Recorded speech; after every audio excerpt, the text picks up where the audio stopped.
Repetition actually allows nerve cells to fire and wire together. If learning is making new synaptic connections, then remembering is maintaining and sustaining those connections. And some of the research shows that if you just take people and you have them concentrate on one topic for about an hour study, that at the end of that hour, they'll double the number of connections in their brain just from their interaction with that information.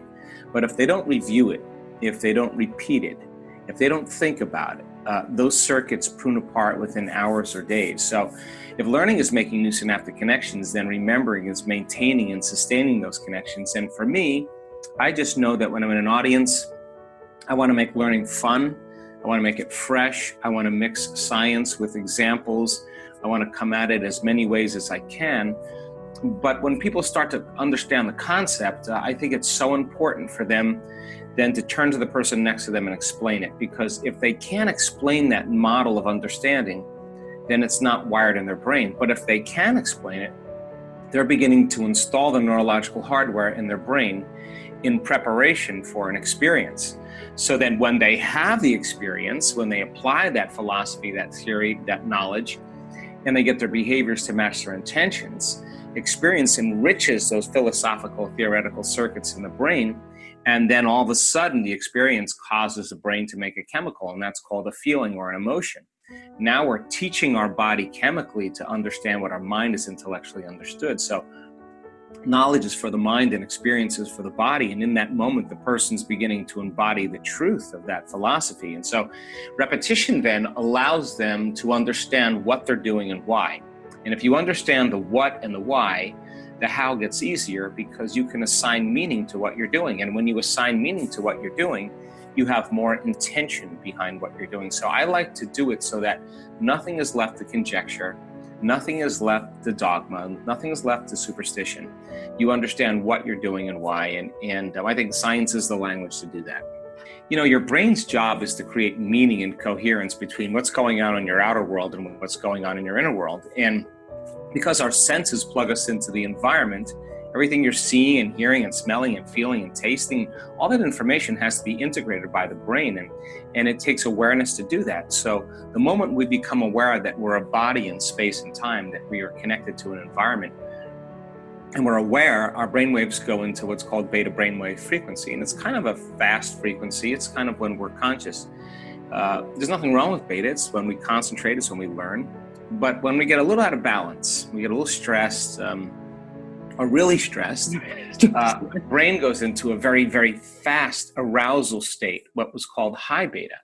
And high beta is even a faster frequency, and that's when you're fearful or when you're anxious or you're worried or you're angry or aggressive or judgmental or resentful or impatient or pain, as you're in pain or you're suffering or even depressed. The brain tends to idle at a very fast frequency, and that's good for the short term, like if you're being chased by a predator, but it's not good for the long term. And some people get stuck in those states. So then the whole purpose of meditation is to get beyond the analytical mind. And what separates the conscious mind from the subconscious mind is the analytical mind. So it then requires then people to begin to slow their brain waves down, and they move from those beta brain waves or the high beta brain waves, and they begin to relax and they close their eyes, and they're no longer perceiving as much sensory information because they're not seeing anything or hearing anything, and they're playing music in the background, and they're not getting up and they're not moving around, they're not eating or tasting or smelling.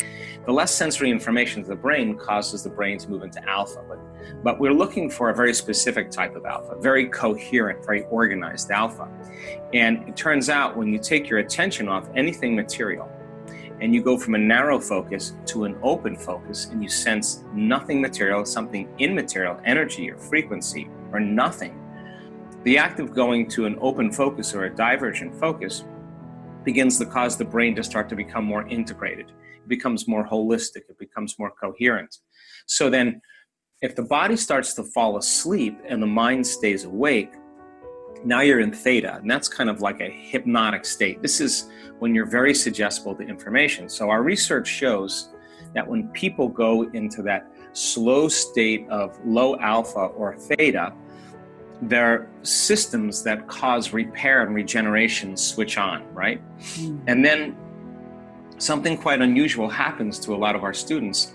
all of a sudden the body gets super aroused, like they connect to this field of information, this frequency, and all of a sudden their brain goes into gamma brainwave patterns. And now they're getting an arousal, but the arousal is not coming from some stressor in their outer world. The arousal is coming from the sympathetic nervous system, releasing energy back up into the brain. So now that kind of strong rush of energy causes us to become super aware, super conscious. And now we're paying attention more to what's going on in our inner world. And that's why things like super learning and profound moments and super conscious and aware moments are connected with gamma. And it turns out we can actually induce that state now. And we actually know even the words that can even stimulate it. So I don't really subscribe to any traditional meditation, like mindfulness or any Buddhist or Hindu or any specific types of meditation.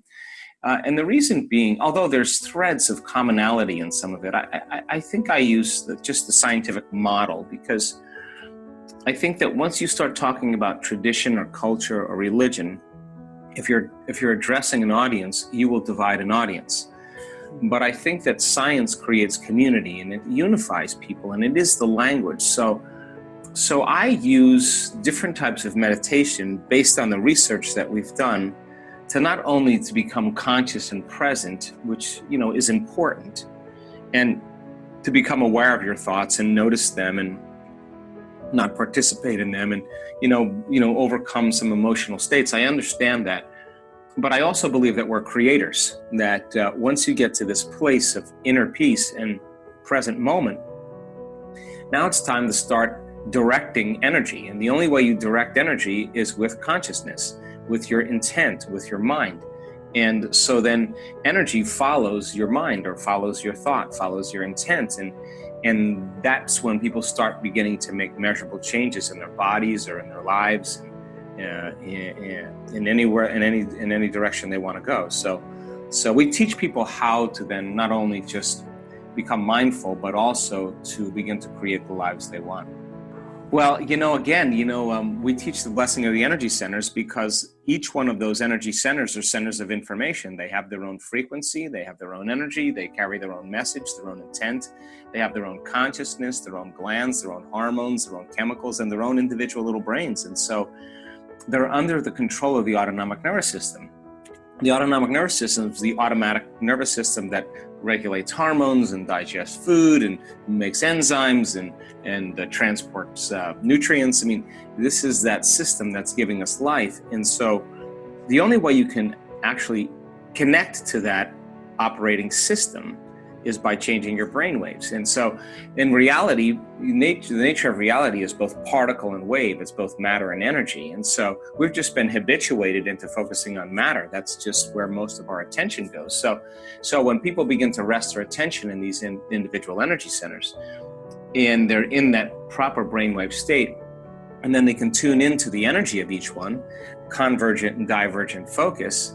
And if they can just tune into that frequency and stay present with it, that individual little brain will begin to become as coherent as our big brain when we open our focus and do the same thing. And so people begin to program their autonomic nervous system, and their bodies get more balanced and get more healthy, and they start repairing and regenerating, and their hormone levels go back to normal, and their imbalances begin to become more balanced. And it's a very simple process, but it's taken a little bit of time for students to finally understand what they're doing and why they're doing it that way. But yeah, it's the most popular meditation amongst our advanced community. Well, I mean, there's different breaths for different reasons, but the breath that we do is the breath as we use the body as an instrument of consciousness to begin to draw energy from those lower centers back up into the brain. So imagine the majority of people's thoughts are connected to their first three centers in their body, and those centers have everything to do with survival, sexuality, pain, suffering, victimization, guilt, shame, anger, control, self-importance, fear, aggression. And most people think certain thoughts that turn on certain circuits in their brain. They feel certain emotions. The moment they feel certain emotions, emotions signal hormonal centers, and then the moment we feel a certain emotion, we think more corresponding thoughts equal to how we're feeling. And the repetition of that cycle conditions the body emotionally become the mind. So we're taking thought in the form of energy and storing it in the body, and now the body becomes the mind of that emotion.